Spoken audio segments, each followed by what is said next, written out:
नव भारत की मान तिरंगा, तीन रंग लगते हैं ऐसे जैसे हिंदुस्तान तिरंगा, जैसे हिंदुस्तान तिरंगा, जैसे हिंदुस्तान। परम श्रद्धेय प्राचार्य महोदय, उप प्राचार्य महोदय और एचएम सर, मेरे प्यारे बच्चों और प्यारे साथियों, यहाँ मैं एक अभिभावक होने के साथ साथ एक स्टाफ मेंबर भी हूँ, तो मुझे गर्व की अनुभूति है कि मैं इस मंच पर दोनों भूमिका निभाते हुए बोल रही हूँ और मुझे बहुत अच्छा लग रहा है कि यहाँ पे मैंने ये कार्यक्रम अटेंड किया, यहाँ उपस्थिति दी।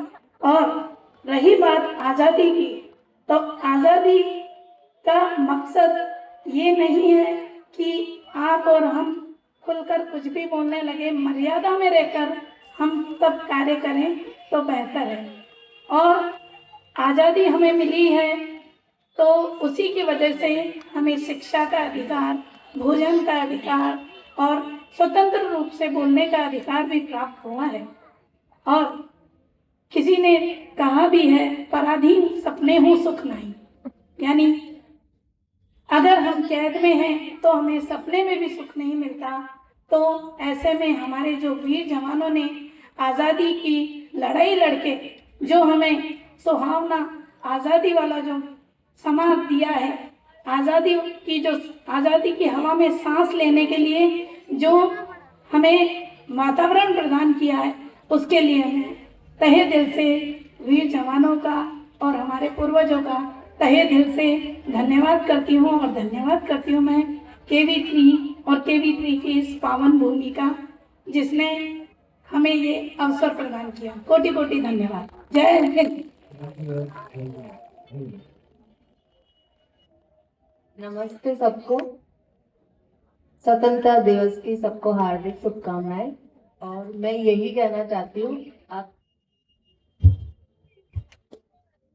सर ने पूछा था आजादी का मतलब क्या होता है, जो आज अपन आजाद हुए स्वतंत्रता दिवस के इस अवसर पर। तो मेरा ये मानना है कि भ्रष्टाचार और मिलावटी मुक्त भोजन जब अपन को मिलने लग जाएगा तभी ये आजाद देश कहलाएगा। Thank you so much. बिल्कुल, देखिए सब लोग हम लोग चिंतित है कि आज़ादी का अब क्या मीनिंग हम लोग निकालें। और टीचर और पेरेंट एक चीज के लिए जो मैं चीज सुनना चाह रहा था वो अभी तक पहुंची नहीं, वो थी मोबाइल से आज़ादी। आप लोग एग्री करेंगे, एक पेरेंट के रूप में भी, एक टीचर के रूप में भी और एक स्टूडेंट के रूप में भी हमारी सबसे बड़ी चिंता अब ये है कि बच्चों को मोबाइल से आज़ादी कब मिलेगी।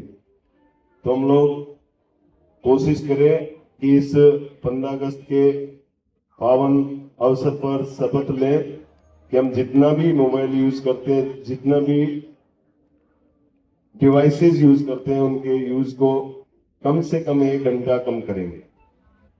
कर पाएंगे आप सब बच्चे? कई लोगों की आवाज नहीं निकल रही है और जिनकी आवाज निकल रही है उनकी मम्मियां नजर रख रही है।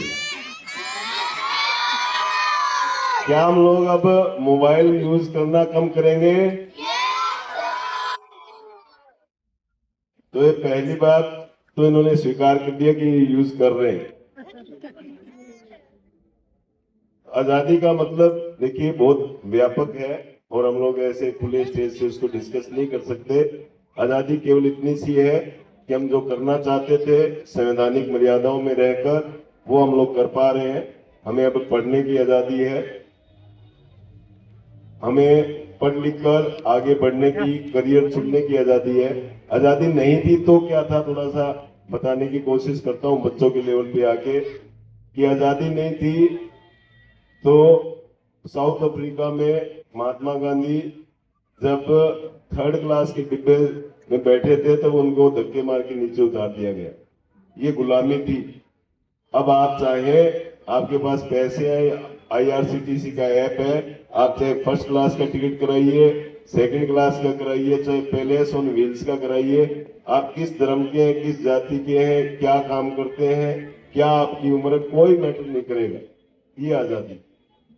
आप अपनी मर्जी से किसी भी ट्रेन में, किसी भी प्लेन में, किसी भी वाहन में बैठ सकते हैं, किसी भी शैक्षणिक संस्थान में पढ़ सकते हैं और किसी भी पद को प्राप्त कर सकते हैं। चपरासी से लेकर आईएएस तक का कोई भी जॉब चुन सकते हैं। ये आजादी है और अब मैं उम्मीद करूंगा कि ये हमारी नई जनरेशन जो है, जनरेशन अल्फा जो है, इसको समझेगी और अपने अधिकारों के साथ साथ अपने कर्तव्यों का निर्वहन भी अच्छे से करेगी। एक बार पुनः केंद्रीय विद्यालय क्रमांक 3 की तरफ से और मेरी व्यक्तिगत रूप से आप सबको स्वतंत्रता दिवस की हार्दिक शुभकामनाएं। और आज जो इन बच्चों ने कार्यक्रम किया वो सराहना के पात्र है। मैं आप सब पेरेंट्स को और जो विजिटर्स और ऑडियंस है वो उनको भी बताना चाहूंगा, 10 तारीख तक हमारे बच्चे एक भारत श्रेष्ठ Bharat cluster level plus exam में बिजी थे। केवल 4 दिन बच्चों को मिले, वो भी 2-2 पीरियड, 11, 12, 13, 14 में।